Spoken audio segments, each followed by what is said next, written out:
2 Kings chapter 23.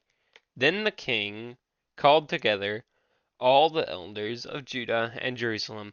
He went up to the temple of the Lord with the people of Judah, the inhabitants of Jerusalem, the priests and the prophets, all the people from the least to the greatest.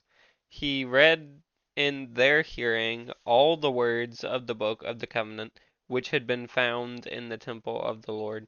The king stood by the pillar and renewed the covenant in the presence of the Lord, to follow the Lord and keep his commands, statutes, and decrees with all his heart and all his soul, thus confirming the words of the covenant written in this book. Then all the people pledged themselves to the covenant.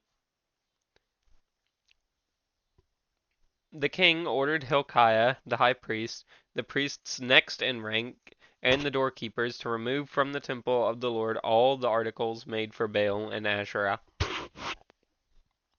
and all the starry hosts.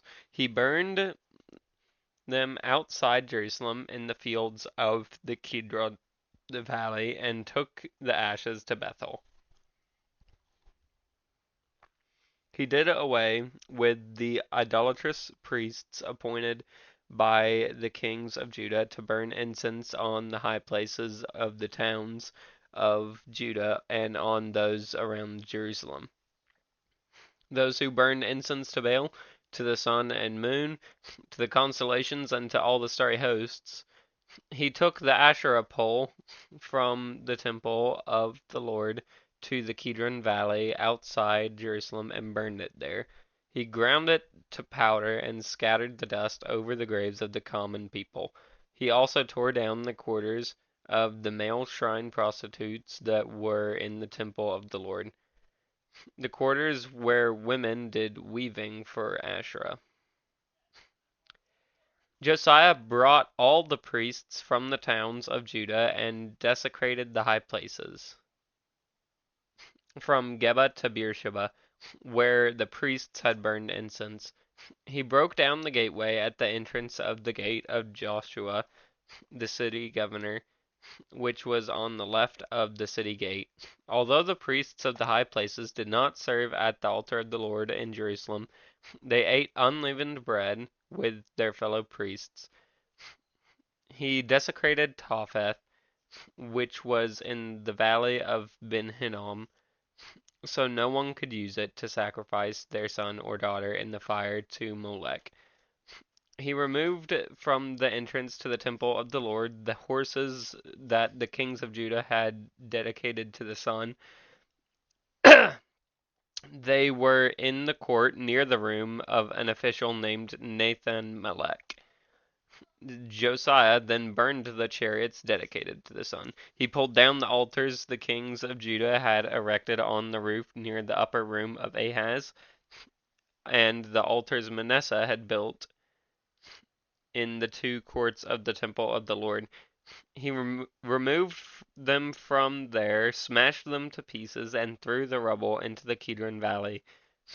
The king also desecrated the high places that were east of Jerusalem on the south of the hill of corruption, the one Solomon, king of Israel, had built for Ashtoreth, the vile goddess of the Sidonians, for Chemosh, the vile god of Moab, and for Molech, the detestable god of the people of Ammon.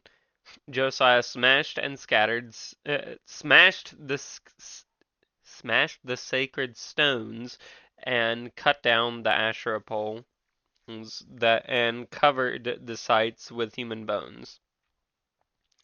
Even the altar at Bethel, the high place made by Jeroboam, son of Nebat, who had caused Israel to sin, even that altar and high place he demolished.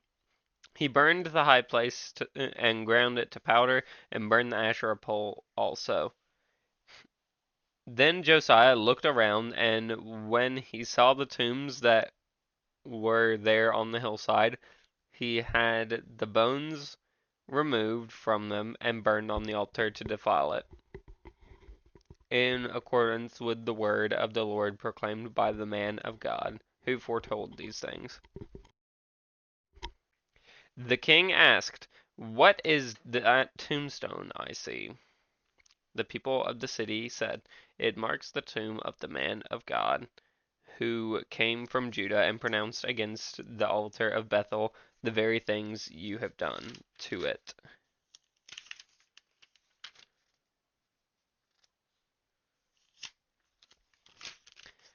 "Leave it alone," he said. "Don't let anyone disturb his bones." So they spared his bones and those of the prophet who had come from Samaria.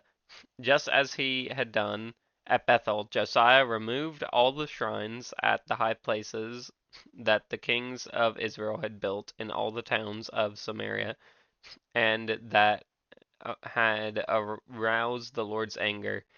Josiah slaughtered all the priests of those high places on the altars and burned human bones on them. Then he went back to Jerusalem. The king gave this order to all the people: "Celebrate the Passover to the Lord your God, as it is written in the book of the covenant. Neither in the days of the judges who led Israel, nor in the days of the kings of Israel and the kings of Judah had such Passover been observed. But in the 18th year of King Josiah, this Passover was celebrated to the Lord in Jerusalem. Furthermore, Josiah got rid of the mediums and spiritists, the household gods, the idols, and all the other detestable things seen in Judah and Jerusalem. This he did to fulfill the requirements of the law written in the book that Hilkiah the priest had discovered in the temple of the Lord.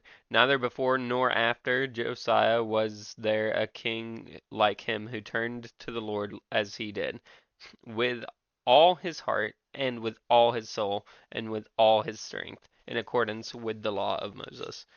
Nevertheless, the Lord did not turn away from the heat of his fierce anger, which burned against Judah because of all that Manasseh had done to arouse his anger. So the Lord said, "I will remove Judah also from my presence as I removed Israel, and I will reject Jerusalem, the city I chose, and this temple about which I said, my name shall be there." As for the other events of Josiah's reign and all he did, are they not written in the book of the annals of the kings of Judah? While Josiah was king, Pharaoh Necho, king of Egypt, went up to the Euphrates River to help the king of Assyria. King Josiah marched out to meet him in battle, but Necho faced him and killed him at Megiddo. Josiah's servants brought his body in a chariot from Megiddo to Jerusalem and buried him in his own tomb. Uh, and the people of the land took Jehoahaz, son of Josiah, and anointed him and made him king in place of his father. Jehoahaz was 23 years old when he became king, and he reigned in Jerusalem 3 months. His mother's name was Hamutal, daughter of Jeremiah. She was from Libnah. He did evil in the eyes of the Lord, just as his predecessors had done. Pharaoh Necho put him in chains at Riblah in the land of Hamath, so that he might not reign in Jerusalem. And he imposed on Judah a levy of 100 talents of silver and a talent of gold. Pharaoh Necho made Eliakim, son of Josiah, king in place of his father, Josiah, and changed Eliakim's name to Jehoiakim. But he took Jehoahaz and carried him off to Egypt, and there he died. Jehoiakim said, "Pharaoh Necho, and the silver and gold he Jehoiakim paid Pharaoh Necho the silver and gold he demanded. In order to do so, he taxed the land and exacted the silver and gold from the people of the land according to their assessments." Jehoiakim was 25 years old when he became king, and he reigned in Jerusalem 11 years. His mother's name was Zebediah, daughter of Pedaiah. She was from Rumah, and he did evil in the eyes of the Lord, just as his predecessors had done.